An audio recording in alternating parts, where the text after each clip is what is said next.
I am Ferdinand Marcos, and I am the President of the Republic of the Philippines. I stand today on behalf of 110 million Filipinos. Hello people and hello universe, it's me again.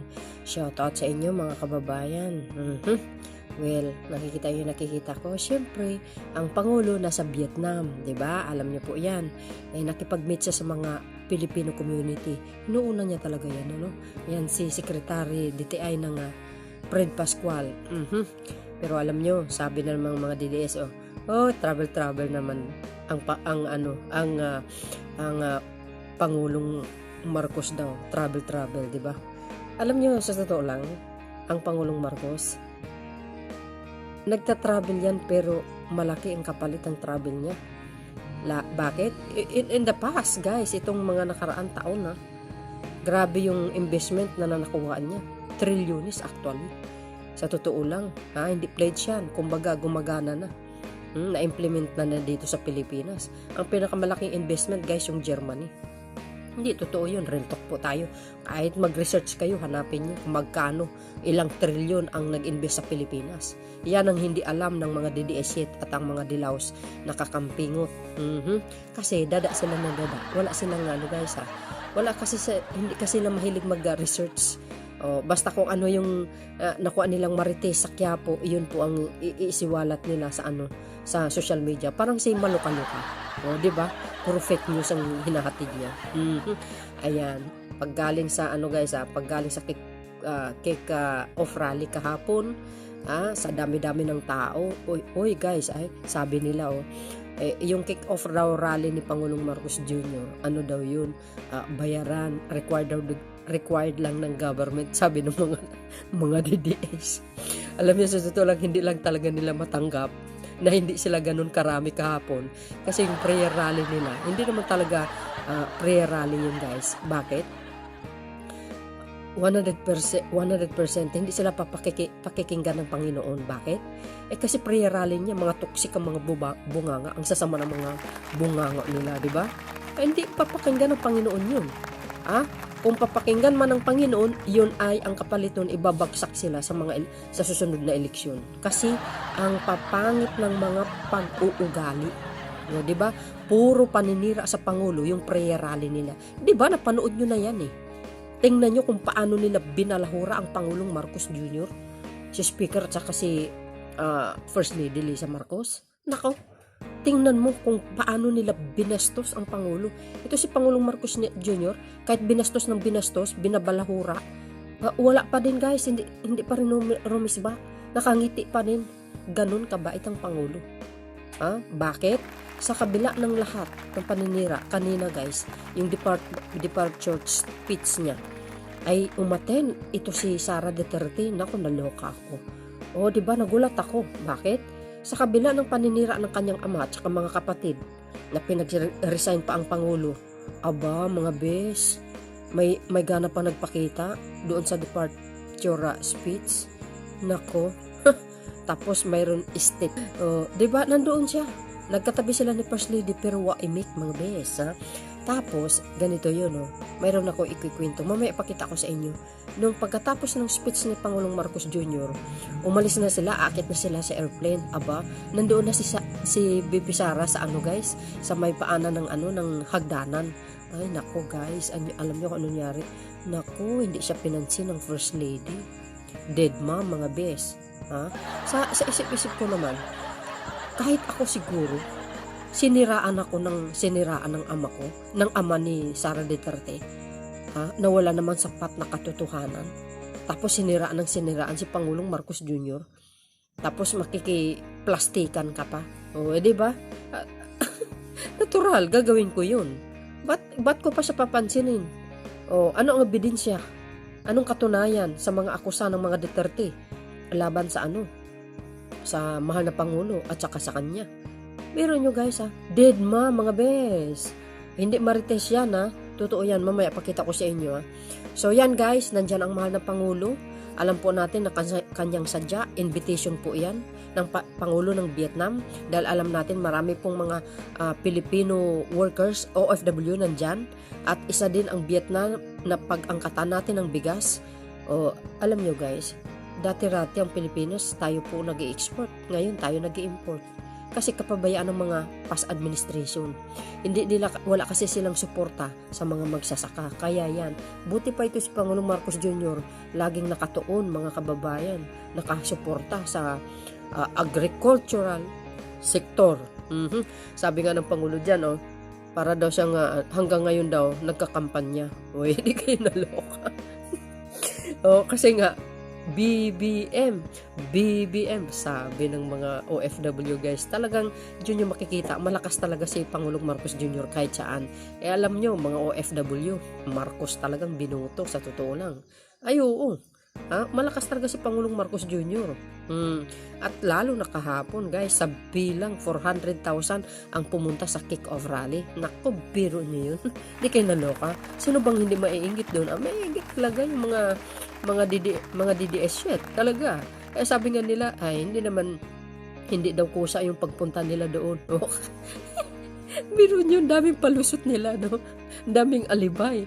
Ayaw nila kasi tanggapin na Los Valdez sila. Kasi pre-rally nila, hindi naman pre-rally yun paninira sa Pangulo. Real talk tayo, di ba? No. So dahil dyan mga kababayan, dahil po doon sa sinabi ko kanina, itong dead man ni First Lady kay Bibi Sara. So anyway mga kababayan, panoorin nyo itong speech ni Pangulong Marcos Jr. bago nyo ipakita sa inyo itong video ni nung paakyat na sila sa airplane. Salamat guys, maraming salamat sa inyo. Ito, panoorin nyo, pakinggan ang speech ni Pangulong Marcos Jr.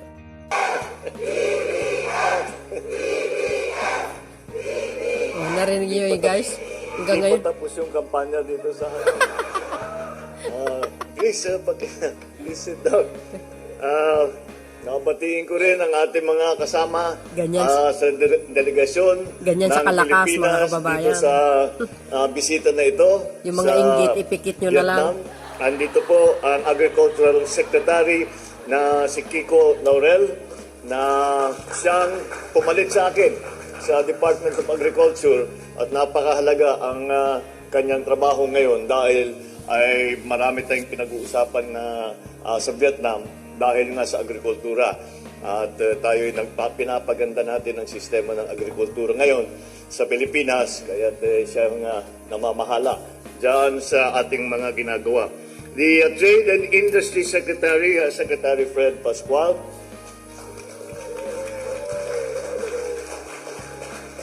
Dito rin, siya nasa Department of Trade and Industry dahil meron kami kanina lang nakipag-meeting kami sa Vin Group siguro.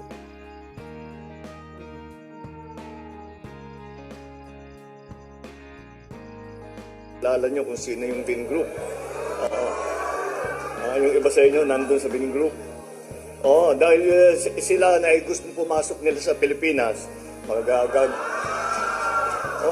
pwede magiging expat kayo sa Pilipinas. Pero papasok sila sa Pilipinas dahil interesado sila na gumawa ng baterya at yan ang pinaka-importanteng teknolohiya ngayon at pati na magdala ng mga EV or electric vehicles. Kaya ito po ang linalakad ni Secretary Fred Pascual ng DTI. Dito rin po ang ating National Security Council Secretary Ed Anyo. Andito po siya dahil alam nyo naman ay kailangan natin makipag-ugnayan sa ating kapitbahay, Vietnam, para naman maging mapayapa ang South China Sea. Alam natin maraming nangyayari diyan. At mas mainam na meron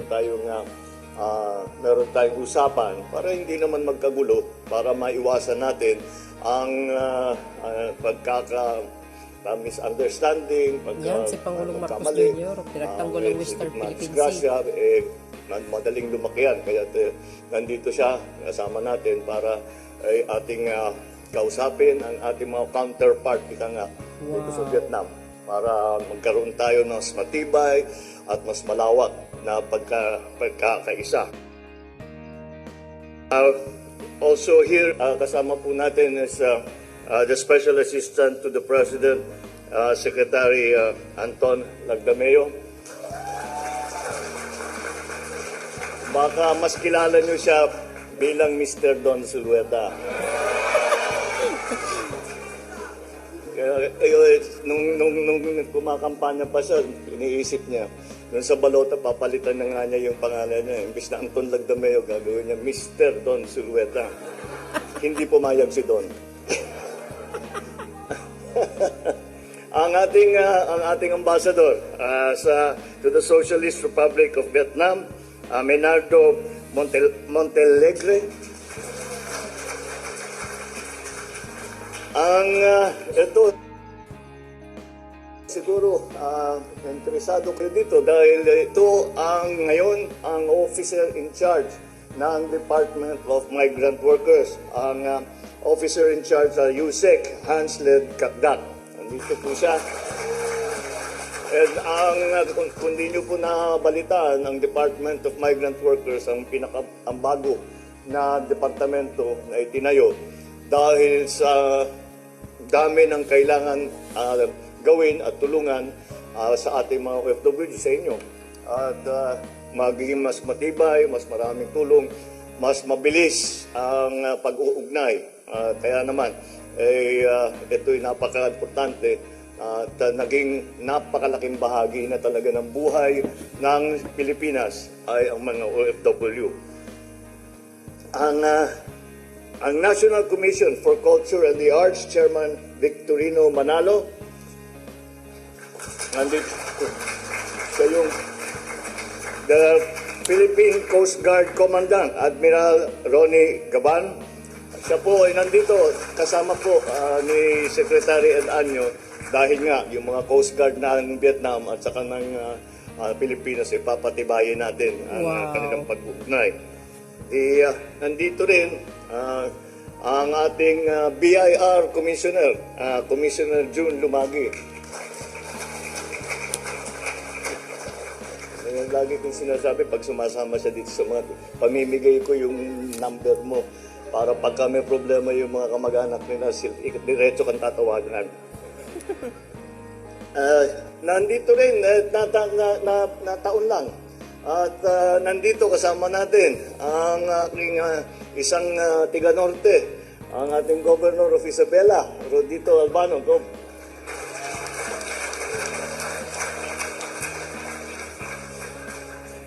At I saved the best for last. At ipapakilala ko po sa inyo ang ating First Lady, Lisa Araneta. Ang aking mga kababayan na nandito sa Vietnam na matataas ang IQ, na patunayan ni Florante.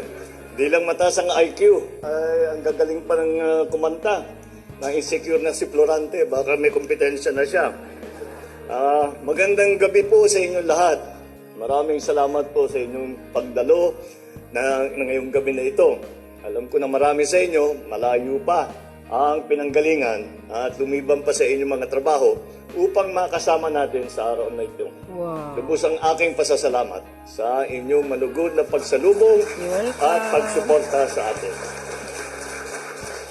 Kaya sinigurado ko na ang Filipino community ang una kong makasama dito sa pagbisita ngayon sa Vietnam. Andito tayo sa Vietnam para sa isang state visit. Ang Vietnam ay isa sa pinakamahalagang bansa na kaagapay natin dito sa Timog Silangan Asya at natatanging strategic partner ng Pilipinas sa ASEAN. Katulad ng Pilipinas, ang Vietnam ay isa sa mga mabilis na umuusbong na ekonomiya sa ating rehiyon. Nandito tayo upang mas lalong patibayin at palakasin ang pagtutulungan natin para sa ikabubuti ng ating dalawang bansa. Marami ang maaaring maitulong ng Vietnam sa paglago at pagyaman ng ating ekonomiya. We are happy that Vietnam's economy continues to grow and provide a positive impact to the ASEAN region. Ang kanilang masiglang ekonomiya at industriya ay katuwang ng Pilipinas sa pag-unlad ng sa pamamagitan ng ating active and sustainable partnership on trade and investment. Ang pinakamalaki lagi nating inaasahan pagka tayo ay nagkukulang ng bigas sa Pilipinas ay ang linalapitan natin lagi ang Vietnam. Ngayon, pinapatibay na natin, sana yung produksyon natin ay dahan-dahang aakyat o wag na dahan-dahang maaakyat agad. Ngunit hanggat dumating yung araw na yon ay ganun, gumagawa tayo ng mga trade agreement sa kasamang Vietnam para matiyak naman na meron tayong supply sa Pilipinas. I am proud to note also that there are several notable Filipino brands that have established their presence here in the Vietnamese market for a few years now. Some of them have been here since the mid-90s. I know they have been providing quality products and reliable service to Vietnamese consumers. Ang aking pagbisita ngayon sa Vietnam ay isang magandang pagkakataon para makahanap pa ng mas maraming investment dito sa bansa. Yeah. Mapanatili ang ating magandang relasyon pangkomersyo at mapagting ang ating pakikipag-ugnayan na politikal, seguridad sa bahaging ito sa Timog Silangang Asya. Isang patunay na malapit na ugnayan ng ating dalawang bansa ay ang tinatawag nating people-to-people connections. At kayo, ang mga Pilipino na nandito sa Vietnam, ang patunay kung gaano kalapit ang ating mga bansa. Noong dekada 90, marami tayong mga professional na nakipagsapalaran dito sa Vietnam at tumulong sa kanilang pagbangon sa ilalim ng programang Doi Moi, yung pronounced Doi Moi. Kasama ang ating mga ininyero sa mga tumulong sa pagtataguyod ng infrastruktura dito sa bansang ito. Yung iba sa inyo ay tuluyan ng naninirahan dito. Kahit sa sulok ng mundo na mapuntahan ko, ang mga nakakausap kong mga hari, pangulo, mga punong ministro, lahat sinasabi sa akin na magaling, masisipag, at maaasahan ang mga Pilipino. Hindi ako magugulat kung sa mga susunod na araw ay maririnig ko muli ang paghahanga ng ating mga kasamahan dito sa Vietnam sa ating mga kababayan. Kaya ako'y lubos na nagpapasalamat sa inyong lahat dahil napapadali ang aking trabaho dahil sa magandang reputasyon na itinaguyod nyo sa pamamagitan ng inyong sipag at tiyaga dito sa Vietnam. Siyempre, hindi natin nakakalimutan ang patuloy na pagsuporta sa ating bansa ng mga overseas Filipino dito sa Vietnam. Ito ay sa pamamagitan sa inyong patuloy na pagpupursige at pagpapadala ng pera sa inyong mga pamilya sa Pilipinas. At ang mga remittances na ito ay hindi lamang nakakatulong sa inyong pamilya, barangay o bayan. Tulong na rin po ito sa ating buong bansa. Bilang pasasalamat, ako at ang ating kasamahan dito sa kabinete ay magpupursiging iahon ang ating bayan mula sa kahirapan na naranasan natin sa panahon ng pandemya. Masasabi ko sa inyo na lumalakas na ang ating ekonomiya ngayon. Wow, yes. In 2022, our gross domestic product, which is the size of the economy, increased by 7.6%, well above our target of 6.5%. The third quarter of last year, our GDP increased by 5.9%. It was spurred on by the robust domestic consumption, by the continued expansion of our industry and service sectors.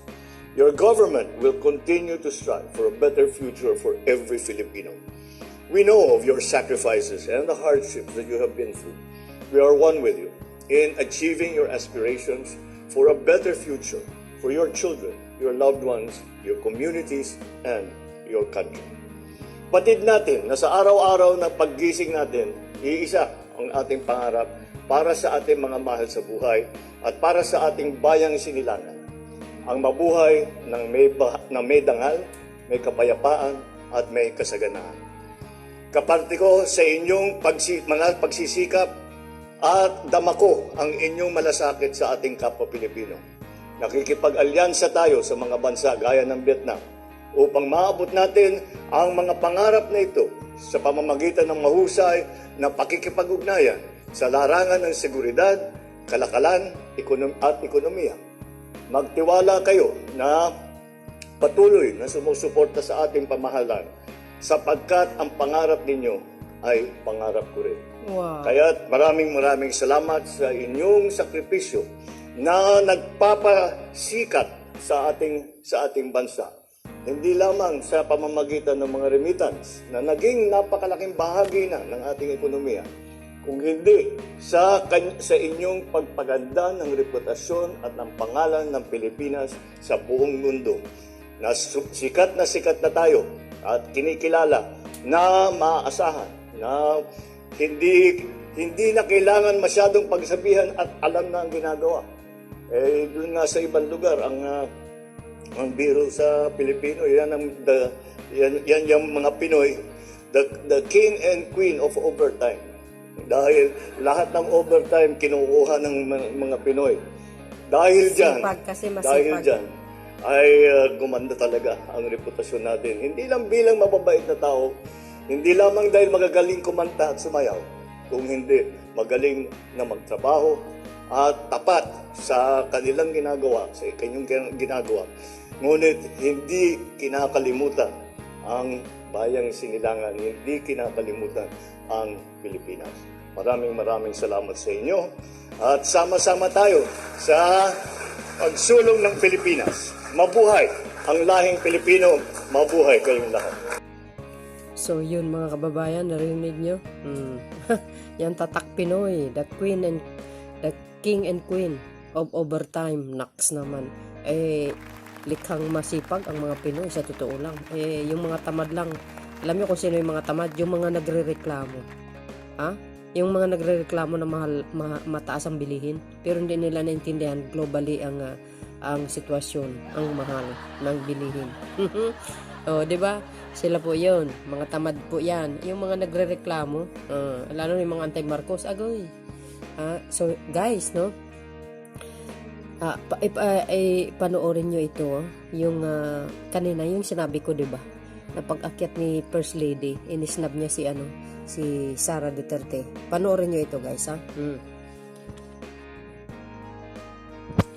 Ayan, guys, so nakikita nyo. Ayan, no? Nakikita nyo si ayan, yan, oh.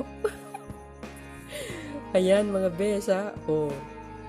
Nako. Naloka ako. Isnab pa, oh. Dead ma, bes. Dati-dati hindi sila ganyang dalawa. Oh, diretso akyat. Guys, ha? Maraming salamat sa inyong watching. Don't forget to like, hit the button bell para lagi kayong update sa aking mga upload video. Bye. And babus. Isnab pa more. Oh, yan. Kahit sino ba naman, bibirahin ka ni Pangulong Duterte, ama niya, di natural. Sama ang loob mo, So, yun, mga besyang, uulitin natin. Yan, dead ma. Di kayo naloka. Babus! God bless Philippines!